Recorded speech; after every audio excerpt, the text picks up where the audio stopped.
Welcome friends, मैं संजय कुमार सोनी। आज मैं आपको सिखाऊंगा सी प्रोग्रामिंग लैंग्वेज में डायनामिक मेमोरी एलोकेशन का कंसेप्ट, जिसमें हम आज सीखेंगे कि डायनामिक मेमोरी एलोकेशन क्या होता है, इसके अलावा स्टैटिक मेमोरी भी क्या होता है, डायनामिक मेमोरी एलोकेशन के लिए कौन कौन से फंक्शन यूज़ होते हैं, उन्हें प्रोग्राम में कैसे इम्प्लीमेंट किया जाता है। साथ ही साथ मैं इन सब चीज़ों के नोट्स भी प्रोवाइड करूँगा, तो वीडियो के अंत तक बने रहें ताकि आपको लेक्चर, नोट्स, प्रोग्राम और उसके स्क्रीन के आउटपुट भी मिल जाएँ। ओके, चलिए बात करते हैं डायनामिक मेमोरी एलोकेशन के बारे में। तो सबसे पहले मेमोरी समझ लेते हैं, उसके बाद डायनामिक मेमोरी एलोकेशन पे आएंगे। तो जैसा कि मैंने कहा कि मेमोरी, क्या बोला, मेमोरी अगर हम बात करें तो आपने फंडामेंटल्स में पढ़ा होगा कि मेमोरी दो टाइप्स की होती हैं। कौन कौन सी भाई? एक प्राइमरी, ठीक है, और दूसरी सेकेंडरी, ठीक है। दो मेमोरी हमारे पास कंप्यूटर में अवेलेबल रहती है नॉर्मली। अब ये जो प्राइमरी मेमोरी होती है, ये बेसिकली ऐसी मेमोरी जो प्रोग्राम के एग्जीक्यूशन के बाद ओवर हो जाती है, अपना जो डेटा है रिलीज़ कर देती है, या फिर ये कहिए कि कंप्यूटर जब शट डाउन होता है उसके बाद रिलीज़ कर देता है। और सेकेंडरी मेमोरी मतलब जैसे पेन ड्राइव है, सीडी है, हार्ड डिस्क है, एट्सेट्रा, ये सारी चीज़ें होती हैं। जब हम प्रोग्राम बनाते हैं, कोई भी प्रोग्राम बना रहे होते हैं, तो हमारा प्रोग्राम कहाँ पर काम करता है? प्राइमरी मेमोरी में। कहाँ पर काम करता है? प्राइमरी मेमोरी में। तो प्राइमरी मेमोरी के तीन बेसिकली पार्ट होते हैं। पहला होता है स्टैक,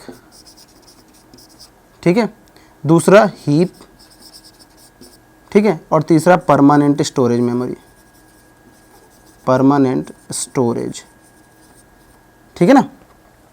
अब देखिएगा, ये तीनों चीज़ें जो रैम के पार्ट हैं वो अपने अपने अकॉर्डिंग डेटा मेंटेन करते हैं। जैसे ये मेंटेन करता है लोकल वेरिएबल। कैसा मेंटेन करता है भाई? Local variable. हीप में जो है वो फ्री स्पेस नॉर्मली बना रहता है, ठीक है। और ये जो होता है ये स्टैटिक या फिर ग्लोबल वेरिएबल, इसके अलावा प्रोग्राम इंस्ट्रक्शन, इनको स्टोर करता है, ठीक है। इतनी बात क्लियर हुआ? तो हम बेसिकली इन तीन चीज़ों की बात करते हैं प्रोग्रामिंग में, स्टैक, हीप और परमानेंट स्टोरेज, ठीक है। और ये इसके अकॉर्डिंग अपना डेटा जो है मेंटेन करके रखते हैं। इतनी बात तो क्लियर है ना। अब आप बात समझिएगा, जब हम मेमोरी देते हैं रैम में, तो वहाँ पर भी मेमोरी दो तरह से दी जाती है। कैसे दी जाती है? दो तरह से। पहली होती है स्टैटिक मेमोरी। कौन सी मेमोरी? स्टैटिक मेमोरी, ठीक है। और दूसरी होती है डायनामिक मेमोरी। Dynamic memory. अब जैसा कि मैंने कहा कि हमारे पास दो मेमोरी हैं, एक स्टैटिक मेमोरी और एक क्या? Dynamic memory. जो स्टैटिक मेमोरी है वो एक ऐसी मेमोरी होती है जो फिक्स्ड है। जो क्या है? फिक्स्ड है, जिसे कंपाइलर फिक्स करके रखता है। जैसे मान लीजिए कि हमने कोई एक अरे लिया और अरे की साइज दे दिया 5, तो ये क्या है? फिक्स हो गई है। ये कंपाइल टाइम पे ही फिक्स हो जाती है कि भाई अरे की साइज क्या है? 5 है। और जो डायनेमिक है वो रन टाइम पे मेमोरी मिलती है। यानी जब हम मेमोरी को रन टाइम पे ऑक्यूपाई करते हैं, हमें अभी ज़रूरत नहीं है, जब हम प्रोग्राम को रन करेंगे तब मेमोरी लेंगे, तो उसे क्या बोला जाता है? Dynamic memory. दोनों के एडवांटेज और डिसएडवांटेज की अगर हम बात करें, तो जो स्टैटिक मेमोरी है, जो कंपाइल टाइम पे डिसाइड होती है, उस मेमोरी में हमें प्रॉफिट ये होता है कि हमें पहले ही मेमोरी मिल जाती है, एग्जीक्यूशन आसानी से हो जाता है। लेकिन डिसएडवांटेज ये है कि जो मेमोरी पहले मिल गई है, अगर उसे हम बढ़ाना या घटाना चाहें तो वो नहीं कर सकते। यानी इंक्रीज़ और डिक्रीज़ मेमोरी का नहीं किया जा सकता। जैसे मान लीजिए कि हमको कोई एक प्रोग्राम रन करना है जिसमें अपना नाम लिखना है, ठीक है ना। ये हमें क्या करना है? नाम लिखना है। फिर अचानक से हमको याद आया कि हमें इसमें डिपार्टमेंट भी लिखना है, लाइक कंप्यूटर, ठीक है। ये हमें लिखना था, पर पहले हमने डिसाइड किया था कि हमको हमारा नाम लिखना है, बाद में हमने डिसाइड किया कि उसमें क्या लिखना है? हमें अपना डिपार्टमेंट भी लिखना है।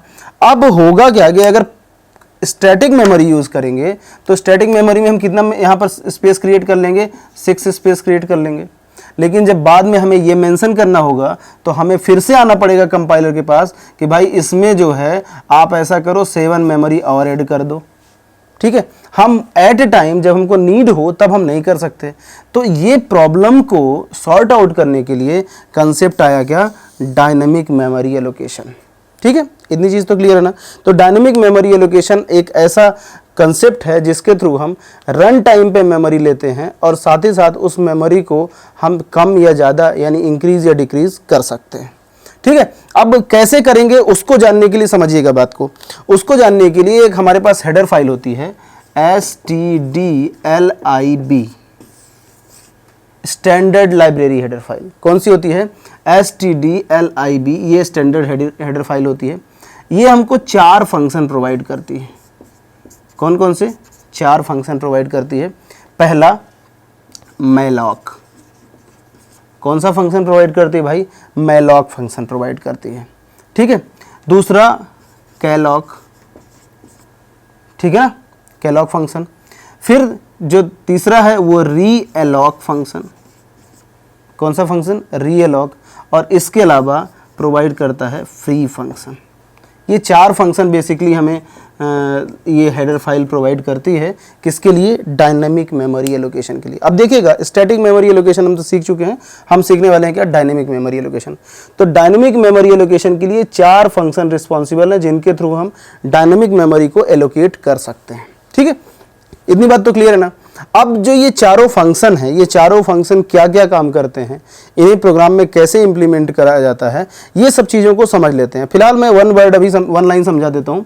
मैलॉक मेमोरी एलोकेशन के लिए होता है, एक ब्लॉक मेमोरी एलोकेट होता है। कैलॉक जो है वो कंटिन्यूस मेमोरी एलोकेट करता है, यानी जब ये एक ब्लॉक करेगा तो ये एक से ज़्यादा ब्लॉक करेगा।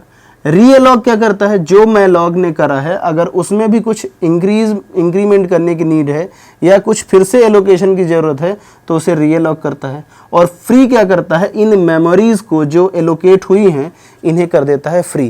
क्योंकि एक गुड प्रोग्रामर ऐसा प्रोग्रामर होता है जो मेमोरी ऑक्यूपाई तो करता है लेकिन प्रोग्राम के साथ उसे रिलीज़ भी कर देता है।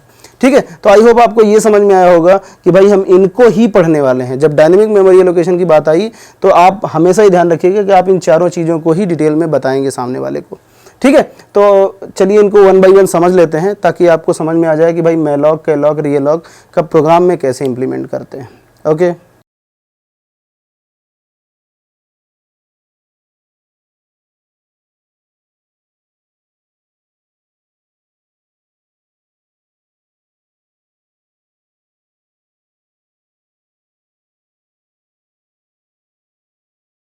चलिए बात करते हैं कि जो मैलॉक फंक्शन है, कौन सा फंक्शन भाई, मैलॉक फंक्शन है, वो कैसे काम करता है।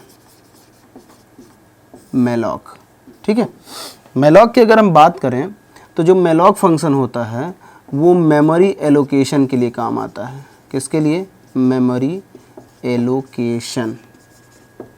ठीक है, एक बार में ये जितना मेमोरी आप क्रिएट करना चाहें, एक कोई भी ब्लॉक क्रिएट हो जाता है, जितना भी आप इसमें क्रिएट करना चाहें। ठीक है, इतनी चीज़ क्लियर है। अब क्योंकि इसका जो मेमोरी इनिशियलाइजेशन है, एक बार में 1 ब्लॉक क्रिएट हो गया, 1 ब्लॉक क्रिएट होगा।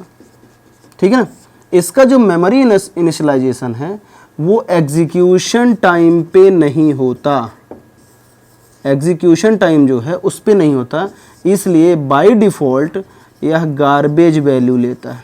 क्या लेता है भाई, गार्बेज वैल्यू एक्सेप्ट करता है। ठीक है, इतनी चीज़ तो क्लियर हो गई। अब मान लीजिए कि मेमोरी एलोकेशन मैलॉक फंक्शन से हुआ और मेमोरी एलोकेशन हो नहीं पाया, तो ये बाय डिफ़ॉल्ट नल रिटर्न करता है। क्या रिटर्न करता है, रिटर्न, नल रिटर्न करता है। ठीक है, तो देखो भाई मैलॉक के बारे में 3 चीज़ें अभी तक क्लियर हुई आपको। पहला कि मैलॉक से हम एक सिंगल यूनिट में मेमोरी क्रिएट कर सकते हैं। ठीक है, दूसरी चीज़ क्लियर हुई कि वो क्योंकि कंपाइल टाइम में उसको रन टाइम में उसको मेमोरी नहीं मिलती, इनिशियलाइज नहीं होता, इसलिए वो बाय डिफ़ॉल्ट गार्बेज वैल्यू लेता है। और तीसरी इंपॉर्टेंट बात कि अगर उसको मेमोरी इनिशियलाइजेशन नहीं हुआ कंपाइल टाइम पे भी, रन टाइम पे भी, तो बाय डिफ़ॉल्ट नल रिटर्न कर देता है। ठीक है, इतनी बात क्लियर है। अब सिंटेक्स में देख लेते हैं कि आर्गुमेंट कैसे लेता है, इसका सिंटेक्स कैसा होता है।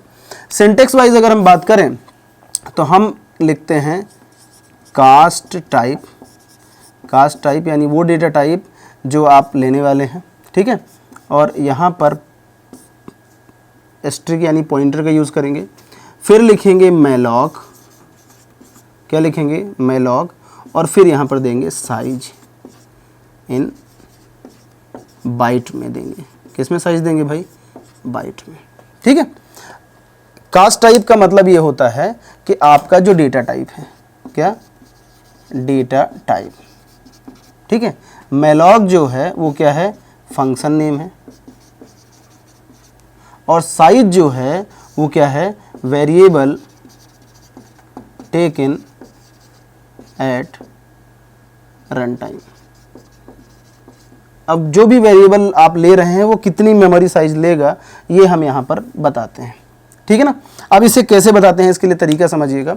जैसे मान लीजिए कि हमारे पास, हाँ एक बात और, ये जो आपका मैलॉक फंक्शन है ये बाय डिफ़ॉल्ट पॉइंटर रिटर्न करता है। क्या रिटर्न करता है, पॉइंटर। तो देखते हैं, इसको समझते हैं। जैसे मान लीजिए कि हमने कोई एक इंटीजर लिया, n लिया, n कोई एक साइज है, और यहाँ पर ले लिया हमने ptr पॉइंटर। क्या ले लिया भाई, पॉइंटर। तो आप समझिएगा इसको हम लिखेंगे कैसे, हम लिखेंगे ptr is equal to, cast type क्या है, डेटा टाइप, डेटा टाइप यानी इंटीजर। ठीक है, यहाँ पर लगाएंगे क्या, एस्ट्रिक। ठीक है, फिर लिखेंगे मैलॉक, क्या लिखेंगे, मैलॉक। अब देखिएगा साइज इन बाइट, बाइट में साइज पता करने के लिए हमारे पास एक ऑपरेटर होता है, दैट इज साइज ऑफ। और किसका साइज, जो वेरिएबल है, तो वेरिएबल कैसा होगा, डेटा टाइप का, तो इंटीजर टाइप का। ठीक है, इतनी चीज क्लियर हुआ। तो जब हम मैलॉक का यूज करेंगे तो कुछ इस तरह से यूज करेंगे।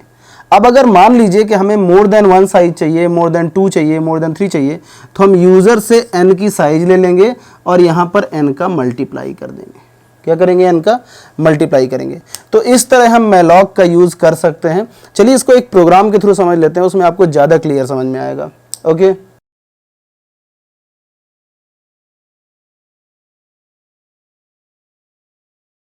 चलिए मैलॉक के लिए एक प्रोग्राम बना लेते हैं।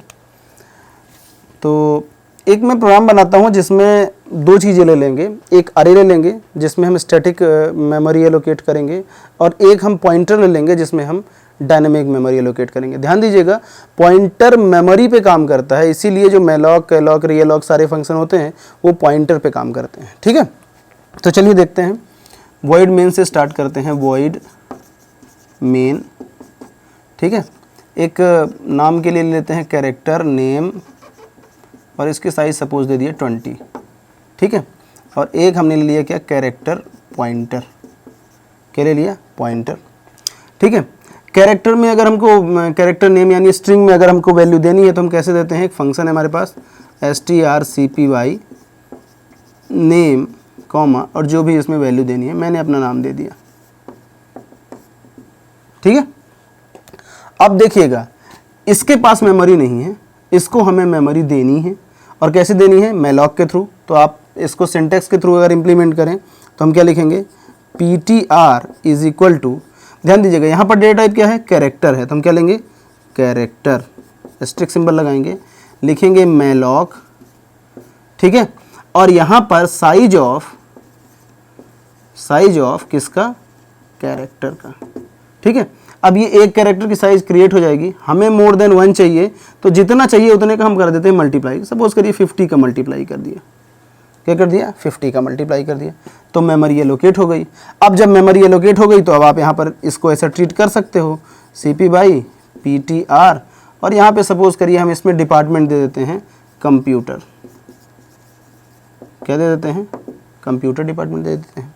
और फिर आप चाहो तो इसे प्रिंट कर सकते हो, print of percentage of S name, similarly print of percentage of S और क्या, PTR, या एड्रेस ले लेते, कोई फ़र्क नहीं पड़ता, इससे डिपार्टमेंट ले लेते, इसका नाम PTR की जगह DEPT कर सकते थे, इससे कोई ख़ास फ़र्क नहीं पड़ता है।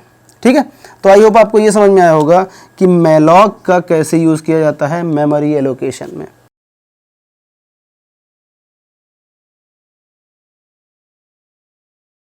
चलिए कैलॉक को समझ लेते हैं, कैलॉक फंक्शन क्या करता है काम। देखिएगा क्या लिखा है, कैलॉक। अगर हम कैलॉक की बात करें तो कैलॉक भी क्या करता है, कंटिन्यूअस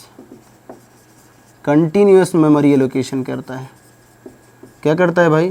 कंटिन्यूअस मेमोरी एलोकेशन करता है। ठीक है, इतनी बात क्लियर है। अब देखो भाई, क्योंकि कंटिन्यूअस मेमोरी एलोकेट करता है, इसलिए यहाँ पर इस बात का हमें ध्यान रखना है कि इसकी जो डिफ़ॉल्ट वैल्यू है, डिफ़ॉल्ट वैल्यू फॉर ऑल 0 होती है। जितने भी वैल्यू लेगा ये कंटिन्यूअस में, वो सबकी डिफ़ॉल्ट वैल्यू क्या होगी? 0 होगी। ठीक है, 2 argument at a time accept करता है। क्या करता है भाई? 2 आर्गुमेंट एक्सेप्ट करता है, और अगर इसको मेमोरी नहीं मिली तो ये भी क्या प्रोवाइड करता है भाई? नल रिटर्न कर देता है। ठीक है, इतनी बात तो समझ में आ गया। ये क्या करता है? 2 आर्गुमेंट लेता है, डिफ़ॉल्ट वैल्यू सबके लिए 0 दे देता है। कंटिन्यूअस मेमोरी मतलब जैसे अरे कंटिन्यूअस मेमोरी देता था, वैसा मेमोरी एक्सेप्ट करता है। 2 आर्गुमेंट लेता है और एक नल असाइन कर देता है। अब आप समझिएगा 2 आर्गुमेंट कैसे लेता है। जैसे मान लीजिए हम सिंटेक्स वाइज बात करें तो हमने क्या करना था? कास्ट टाइप, इससे तो आप फेमिलियर हो ही गए हैं। कैलॉग और यहाँ पर साइज ऑफ ऑपरेटर लगा देंगे, साइज ऑफ बाइट लगा, साइज इन बाइट ऐसे लिख दो। सिंटेक्स में लिख रहे हैं तो साइज इन बाइट, और यहाँ पर पास करेंगे n। इस बार n कॉमा के साथ पास होगा। पहले बार हमने क्या किया था? n से मल्टीप्लाई कराया था मैलॉग के केस में। इस केस में क्या होगा? n सेपरेट पास होगा। तो यानी इस बार जब एग्जाम्पल वाइज हम बात करेंगे तो हम लिखेंगे कास्ट टाइप, यानी सपोज करिए इंटीजर लिखा है, इंटीजर पॉइंटर। ठीक है, कैलॉग लगाया। ठीक है, n कोई भी जो इनपुट यूज़र से लेंगे, और साइज ऑफ इंट। ठीक है, इतनी बात क्लियर है। तो इस तरह का सिंटेक्स हम यूज़ करने वाले हैं। तो इसको एक प्रोग्राम के थ्रू समझते हैं, आपको ज़्यादा बेहतर तरीके से समझ आएगा कि मल्टीपल मेमोरी कैसे क्रिएट होती है थ्रू द कैलॉग। ओके,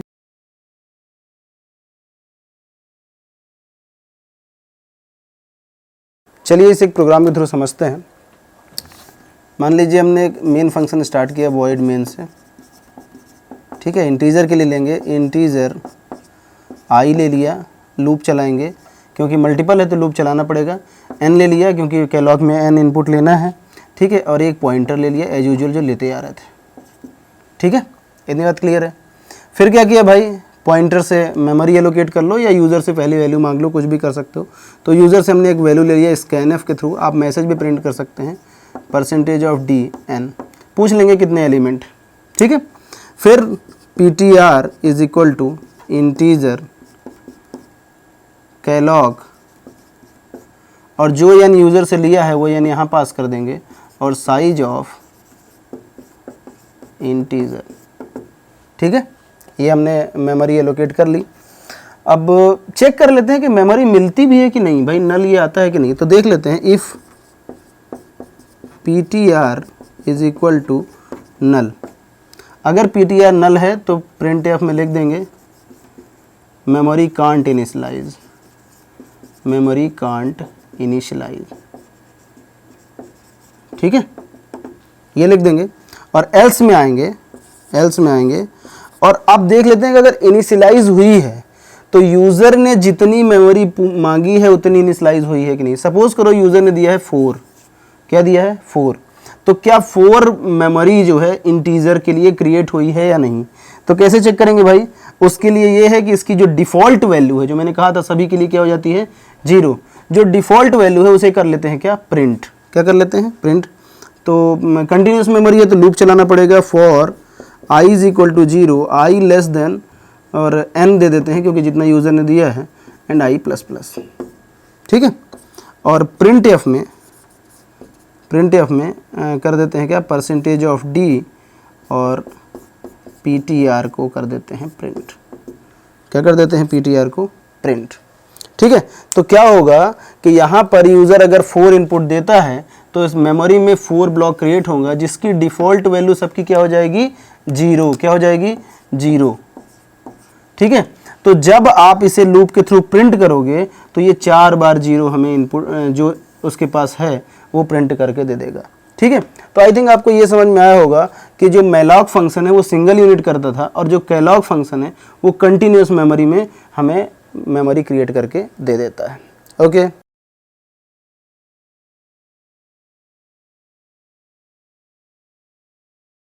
चलिए बात करते हैं रीअलॉक के बारे में।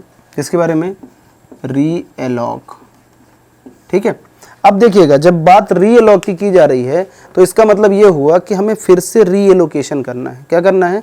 रीएलोकेशन करना है। इसका मतलब ये है कि जो मेमोरी मेलॉक और कैलॉक ने क्रिएट की है, अगर इसकी साइज को फिर से इंक्रीज या डिक्रीज करना है, यानी न्यू साइज देना है, तो हम यूज़ करते हैं किसका?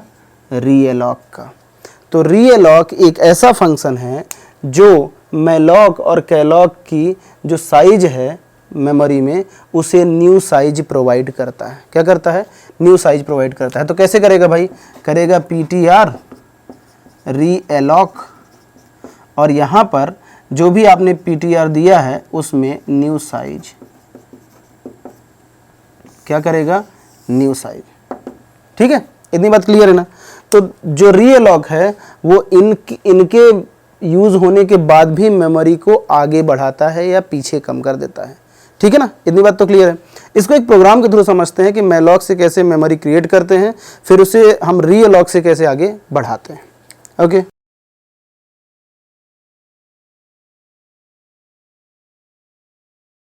चलिए समझते हैं रीअलॉक को एक प्रोग्राम के थ्रू। ठीक है, तो लिख लेते हैं वॉइड मेन। ठीक है, एक ले लेते हैं क्या? Integer pointer. इसके लिए हम मेमोरी एलोकेट करने वाले हैं। इंटीजर छोड़ो, कैरेक्टर ले लो। क्या ले लो? कैरेक्टर। हम क्या करने वाले हैं कि पहले मेलॉक से इसके लिए मेमोरी एलोकेट करेंगे संजय के लिए, और फिर रीअलॉक से इसके लिए मेमोरी एलोकेट करेंगे। ठीक है, तो जो ये आएगा एलिमेंट, इसमें हम इन दोनों को मेमोरी को और वैल्यू को ऐड करके फिर प्रिंट करना देखेंगे। ठीक है, तो चलिए इसे मेलॉक से पहले करते हैं। तो मेलॉक में क्या करेंगे? P T R is equal to character asterisk, और यहाँ पे मेलॉक से क्रिएट कर लेते हैं। कर लिया हमने क्रिएट, और यहाँ पर साइज़ दे देते हैं। साइज़ के लिए एक वेरिएबल ले लेता हूँ इंटीजर टाइप का। Integer A is equal to 10, B is equal to 20, और यहाँ पर ए पास कर देंगे। ठीक है, तो मेलॉक से क्या होगा? मेमोरी 10 क्रिएट हो जाएगी। अब 10 क्रिएट हुआ तो उसमें देख लेते हैं, वैल्यू डाल देते हैं strcpy से ptr कॉमा, ये हमने डाल दिया क्या? वैल्यू। ठीक है, ये वैल्यू इसमें इंसर्ट हो गई। अब इसकी मेमोरी को हमें करना है क्या? इंक्रीज़। क्या करना है? इंक्रीज़। तो इंक्रीज़ हम कैसे करेंगे? इंक्रीज़ हम करेंगे ptr is equal to character, और इस बार देंगे क्या? रीअलॉक। क्या देंगे? रीअलॉक, क्योंकि उसी पॉइंटर के लिए हम फिर से मेमोरी दे रहे हैं, तो रीअलॉक करेंगे। फिर इसमें हम पास करेंगे ptr कॉमा बी। ठीक है, इस बार हमने इसमें क्या पास कर दिया? बी। अब जो इसमें है मेमोरी बी, यानी 20 मेमोरी और क्रिएट हो गई। ठीक है, 20 मेमोरी क्रिएट हो गई। तो जो हमारे पास पॉइंटर था जिसके पास वैल्यू संजय थी, उसमें हम दो चीज़ें ऐड कर देते हैं। ऐड करने के लिए कौन सा फंक्शन स्ट्रिंग का होता है भाई? strcat। ठीक है, और इस बार हम ptr में ऐड कर देते हैं कुमार सोनी। ठीक है, और फिर आप इसे कर लो क्या? प्रिंट %s, और ptr को आपने कर लिया क्या? प्रिंट। ठीक है, इतनी चीज़ क्लियर हुआ ना? तो देखिएगा भाई ध्यान से कि यहाँ पर रीअलॉक ने क्या किया? जो मेलॉक ने मेमोरी क्रिएट करी थी उसे इंक्रीज कर दिया। किससे? जो 10 बाइट की मेमोरी, 10 मल्टीप्लाई बाई जो भी इंटीजर वैल्यू रही हो, कैरेक्टर वैल्यू, तो जो 10 बाइट की मेमोरी क्रिएट हुई थी उसी में 20 बाइट और ऐड कर दिया। क्या कर दिया? 20 बाइट और ऐड कर दिया। ठीक है, इतनी चीज़ तो क्लियर हो गई ना? तो आई थिंक आपको मेलॉक, कैलॉक, रीअलॉक ये सब कुछ समझ में आ गया होगा। अब एक लास्ट चीज़ बचती है, दैट इज फ्री। क्या? फ्री। बोलोगे सर आपने स्टार्टिंग में बोला था, इसके बारे में अभी कोई जिक्र नहीं हुआ। फ्री एग्जैक्टली क्या करता है कि जो भी इनने मेमोरी क्रिएट करी है उसको फ्री कर देता है। तो ये हमेशा लास्ट स्टेटमेंट होता है, क्योंकि हम पहले मेमोरी फ्री नहीं करते हैं, तो हम यहाँ लास्ट में लिख सकते हैं फ्री ptr। क्या कर सकते हैं? फ्री ptr लिख सकते हैं। ठीक है, इतनी चीज़ क्लियर हुई है ना?